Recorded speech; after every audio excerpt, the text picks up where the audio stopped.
তো hello guys, প্রথমে যারা ঘোড়ার ডিম দেখেননি তারা ঘোড়ার ডিম দেখে নাও, তারপরে এই ভিডিওর কিছু ফানি কমেন্ট পড়বো। তো চলো। तो चलिए शुरू करते हैं। अच्छा है ब्रो, लेकिन साइज थोड़ा ज्यादा हो गया।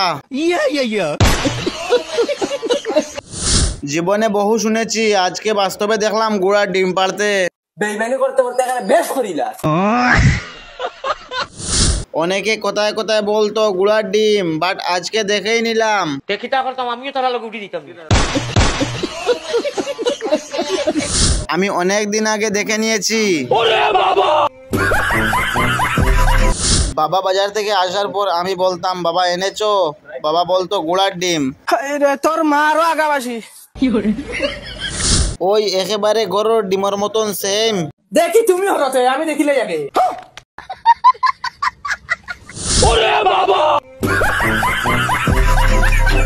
फॉलो कर दो यार।